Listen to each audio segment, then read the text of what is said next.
নমস্কার বন্ধুরা, কেমন আছো? আশা করি সবাই ভালো আছো। এই গরমে প্রায় 40 থেকে 42 ডিগ্রি টেম্পারেচার কলকাতা শহরে।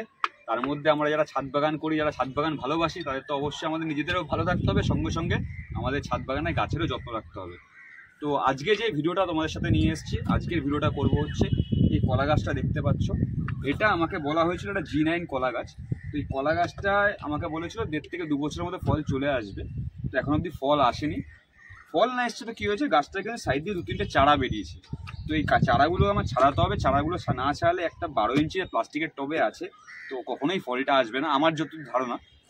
তো এখন আমাকে যেহেতু বড় টব কিছু নেই, কোনো অপশন নেই, খুব ভালো হয় যদি বড় আপনাদের কাছে যাদের কাছে কলা গাছ আছে, কলা গাছ যদি ছাদ বাগানে যারা করতে চাইছো, এরকম বড় 16 ইঞ্চি 18 ইঞ্চি টব বা হাফ ড্রাম, যে জলের ড্রামগুলো হয় সেগুলোর মধ্যে করলে খুবই ভালো হয়। যেহেতু আমার কাছে এখন অন্য কোনো অপশন নেই, তো আমি সামনে দুখানা টব দেখছো, একটা মাটির টব আছে 8 ইঞ্চির মাটির টব, আর একটা 12 ইঞ্চির প্লাস্টিকের টব। 12 ইঞ্চি প্লাস্টিকের টব আর 10 ইঞ্চি মাটির টব সমান একই। তো যাই হোক, এইগুলোর মধ্যে আমি কলা গাছগুলোকে ছাড়াবো। তো এই কলা গাছের চারাগুলো আমি প্রতিস্থাপন করার আগে কিংবা কী দিয়ে মাটি তৈরি করলাম সেগুলো বলার আগে তোমাদেরকে যেটা বলে রাখি বন্ধুরা, কলা গাছ কিন্তু বাড়িতে রাখা খুবই শুভ। বাড়ির যে কোনো দিকে কলা গাছ রাখতে পারেন, উত্তর পূর্ব দিকে রাখলে খুবই ভালো হয়, কিন্তু কলা গাছ বাড়িতে রাখলে কিন্তু বাড়ির মানে মঙ্গল কামনায় খুব ভালো হয়। আমাদের হিন্দু শাস্ত্রমতে এটা আর কি বলা হয়। তো তোমরা দেখতে পাচ্ছ বন্ধুরা, আমার এখানে সার নিয়ে চলে এসেছি। এই মাটিটার মধ্যে কিন্তু মাটি, গোবর সার আর ধানের তুষ মেশানো আছে, এবং মাটিটা পুরোপুরি দোআঁশ মাটি, কোনো এঁটেল মাটি নেই, মানে আঠা আঠা মাটি নেই কিংবা বালি মাটিও নেই, একদম দোআঁশ ঝুরঝুরে একটা মাটি। সঙ্গে আমি নিয়ে এসেছি নিমখোল। এখানে আমি কিছু নিমখোল ছড়াবো যাতে পোকামাকড়ের আক্রমণ না হয়। এবং কলা গাছে কিন্তু কেঁচো যদি হয়ে যায় তাহলে কিন্তু ছাদ বাগানের ক্ষেত্রে খুব ক্ষতি, কারণ কলা গাছে কেঁচো কিন্তু কলা গাছের শত্রু হয়ে দাঁড়ায়। নিমখোল দিলাম, সঙ্গে দিলাম আমি হাড়ের গুঁড়ো, এদিকে দিলাম শিংকুচি 1 মুঠো, আর 1 মুঠো দিলাম সর্ষের খোল। তো এই 4 ধরনের আমি একটা জৈব সারের মিশ্রণ দিলাম। সঙ্গে যদি SOP 0050 যেটা NPK আমরা ব্যবহার করি, সেটা যদি 1 চামচ দেওয়া যায় খুবই ভালো। এই মুহূর্তে আমার কাছে নেই, সেটা আমি গাছের উপর থেকে পরে স্প্রে করে দিলেও হবে। তো আমি কাকা আমার পাশে আছে, কাকা এখানে টব রেডি করে বসে আছে। যখন প্রথম পালা হলো এই কলা গাছটা এখান থেকে ছাড়ানো, আগে এই টবটা থেকে কলা গাছটাকে বের করব, তারপর কলা গাছটা এক এক করে আমরা চারা ছাড়িয়ে ওই টবের মধ্যে দেবো। তো চলো কাকা, ধরো একটুখানি, আমি ধরছি, তুমি তোলো। কলা গাছটা আমার আগের থেকে ছাড়ানো ছিল বন্ধুরা, তোমরা দেখলে। এবং উপরে যে লেয়ারটা দেখতে পাচ্ছ, আমি একটু একটু ক্লোজ আসতে, এই উপরের লেয়ারটা কিন্তু আমার পরে মাটি দেওয়া হয়েছে। আমার এত অব্দি মাটি ছিল, এই মাটি আর এই মাটির মধ্যে ডিফারেন্স দেখতে পাচ্ছ। এবং রুটটা দেখো, গাছের গ্রোথ কত সুন্দর হলে রুটটা এত সুন্দর মোটা মোটা রুট হয়। আমার যদিও অনেকটা আগে ছাড়ানো দরকার ছিল কলা গাছটা, কি রুদ্র? কিন্তু ছাড়ানো হয়নি। যাই হোক, এখন ছাড়াতে হবে। সবচেয়ে কঠিন পালা যেটা, এই কলা গাছটা এখন সিঙ্গেল ছাড়ানো। কাকা পারবে তো ছাড়াতে নাকি? রুদ্র হবে? চলো এক এক করে আমরা এখন কলা গাছগুলো ছাড়াই।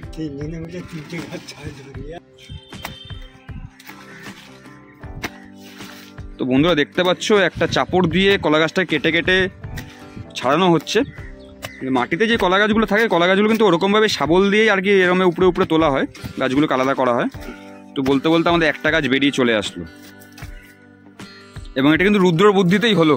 রুদ্র বললো চাপড় দিয়ে কেটে কেটে বের করতে, কি কাকা? নত ছাড়াতে সময় লাগতো। এবং শিকড় দেখো গাছের, বাপরে বাপ। রাখো রাখো, পরে বসাচ্ছি।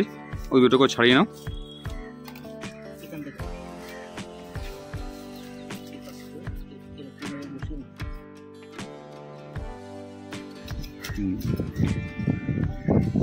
ছেড়ে গেছে তো? তো কাটা কমপ্লিট। 3টে গাছ আলাদা আলাদা হয়ে গেছে। এখন গাছগুলোকে রিপোর্টিং করার পালা। এটা কি আলাদা করবে? কোনটা? ছোটটা। ছোট আলাদা করবে? হ্যাঁ হবে। করে দাও ছোট আলাদা, তাহলে করলে করে দাও। একটা আলাদা বের করে দাও। আর একটা ছোট, 3টে না 4টে চারা হয়ে গেছে, 4টে গাছ হয়ে গেছে হিসাব মতো।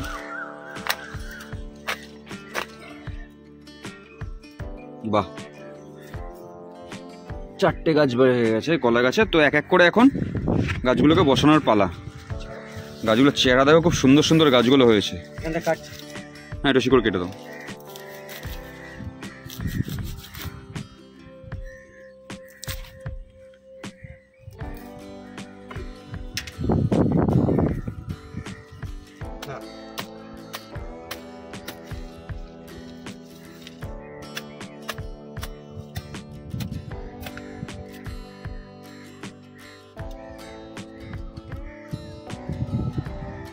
এরকমটা আর কি বন্ধু তোমাদেরকে দেখাই, যে খোলামকুচি দিয়ে কিন্তু আমি টবের এই গর্তগুলো, যে ছিদ্রগুলো ছিল সেগুলো আগে তুলে নিয়েছি।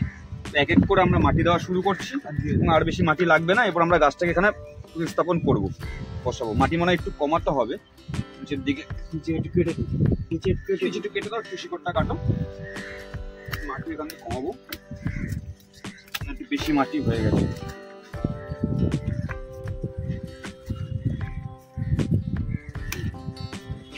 ঠিক আছে, তো কলা গাছ কিন্তু একটুখানি জল জল মাটি একটু পছন্দ করে বেশি, কিন্তু এই বেশি জল আবার দিলে গাছের পক্ষে ক্ষতিকারক, কারণ ড্রেনেজ সিস্টেমটা ঠিকঠাক রাখতে হবে। জল দাঁড়িয়ে গেলে কিন্তু গাছের প্রচন্ড ক্ষতি হয়ে যাবে। এখানে মাটি ভালো আস্তে আস্তে ধরছি গাছ সোজা করে।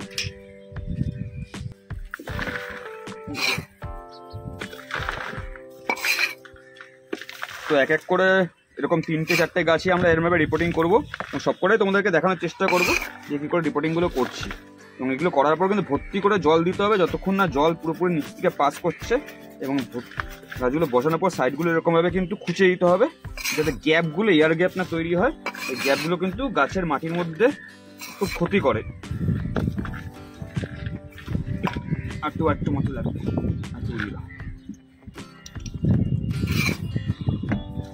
মোটামুটি প্রথম গাছটা আমাদের রিপোর্টিং করা কমপ্লিট। এবার দেখার বিষয় গাছগুলোর কিরকম আর কি রেজাল্ট আসে, কারণ এই গরমের মধ্যে 42 ডিগ্রি টেম্পারেচার, যদিও আজকে একটু গরমটা কম আছে এবং বিকাল 5:30 বাজে এখন। গাছগুলো শিকড় কেটে আস্তে আস্তে ছাড়ানো হলো। পাতাগুলো দেখেই ভয় লাগছে, পাতাগুলো নেতিয়ে গেছে এরকম মনে হচ্ছে। আশা করি সব ঠিকঠাকই থাকবে। জল দিয়ে দিতে হবে এক এক করে, গাছগুলোকে আবার বসাবো। কলা গাছ কিছু হয় না, কলা গাছের জান খুব ভালো, যদি না কেঁচো ধরে নেয়। তবে কেঁচো ধরে গেলে কিন্তু কলা গাছের ক্ষতি, কারণ এই কেঁচো কিন্তু এই কলা গাছের গা বেয়ে বেয়ে উপরে উঠে যায়, সেক্ষেত্রে কিন্তু গাছকে নষ্ট করে দেয়। আর আমি আরেকটা জিনিস দর্শক বন্ধুদের বলবো, কলা গাছ কিন্তু মাঝে মাঝে পরিষ্কার রাখার চেষ্টা করবেন। শুকনো পাতা যেগুলো হয় ওগুলো কেটে দেওয়া, সাইডে এই যে ছালগুলো হয় ছালগুলোকে তুমি কেটে দেওয়ার চেষ্টা করবেন। এবং কলা গাছের কিন্তু ফল আনার জন্য এক্সট্রা কিছু সার ইউজ করতে হয়। আমি নর্মাল যে জৈব সারগুলো দেখালাম সেগুলো তো আছে, যদি পারেন একটু ডিএপি আর একটু সুফলা যদি একটু মিশিয়ে দেওয়া যায়, মাসে 2 চামচ করে যদি দেওয়া যায়, কলা গাছের কিন্তু রেজাল্ট খুব ভালো আসবে।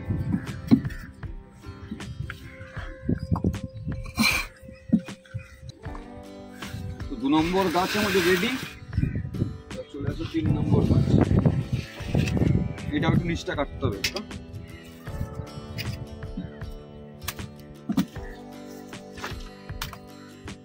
এটা একটা ছোট 8 ইঞ্চি টবে দিলাম, কারণ আমার কাছে এখন টবের কোনো অপশন নেই, তাই। এই পাতাটাও কেটে দাও,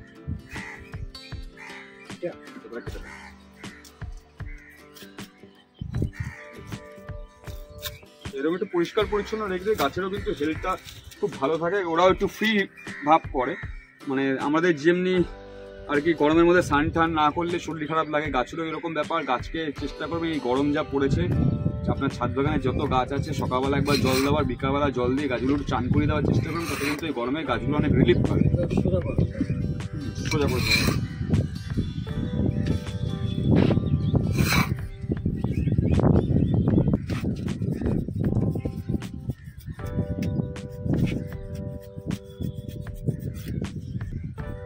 দেখতে দেখতে আমাদের 3 নম্বর গাছটাও ফিট করা হয়ে গেল। এবার হয়ে যাবে একটা ছোট চারা। এটা হচ্ছে 4 নম্বর। একটা গাছ থেকে 4টে গাছ বেরোলো। ছোট গাছটা দেখা যাক, আশা করি ঠিকঠাকই আছে, রেজাল্টও ভালো আসবে। ছাড়াও থাক, এখন থাক, একটু গাছ ফুলে গেলে ছাড়াতে হবে। এখন ছাড়ালে কি হবে? মরে যাবে। এখন ছাড়ালে মরে যাবে।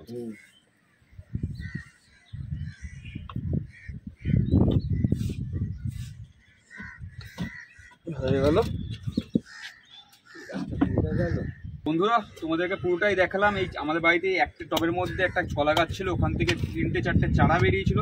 একটা মেন গাছ ছিল, 3টে চারা বেরিয়েছিল। তো 3টে চারাকে 3টে জায়গায় আমরা ভাগ করে দিলাম এবং এক মেন গাছটাকে বড় টবটার মধ্যেই রেখে দিলাম।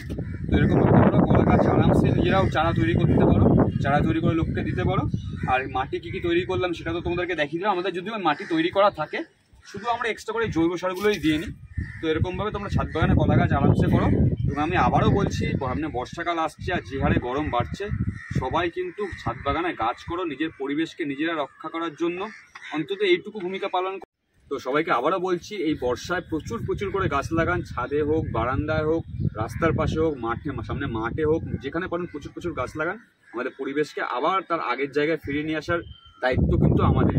নাহলে এমন দিন চলে আসতে চলেছে যে আমাদের কিন্তু নিঃশ্বাস নেওয়ার যেই অক্সিজেনটুকু, সেই অক্সিজেনটুকু হয়তো আজ থেকে 10-15 বছর পর কিনে চলতে হচ্ছে, যেরকম হসপিটালের রোগীদের হয় আমাদের সেরকম করতে হচ্ছে। তো সবাই ভালো থাকবেন, সবাই সুখে থাকবেন, এবং ছাদ বাগান অবশ্যই গাছ করবেন। কাকাও কিন্তু বাড়িতে গাছ করা শুরু করে দিয়েছে, আমার থেকে নিয়ে গিয়ে 2-4টে করে বাড়ির আশেপাশে গাছ লাগাচ্ছে। কাকা গাছ লাগানো হচ্ছে নাকি বাড়িতে? হ্যাঁ হচ্ছে। তো একটা কলা গাছ নিয়ে যাবে নাকি? হ্যাঁ, তো কাকাকে আমি একটা কলা গাছ দেবো। কলা গাছগুলো আজকে আপাতত জল ফল দিয়ে 2 দিন সেট হয়ে যায় এখানে। কাকাকে একটা কলা গাছ জিত করে, কাকা চেয়েছে একটা কলা গাছ বাড়িতে গিয়ে পড়বে। সবাই ভালো থাকবে, চলো।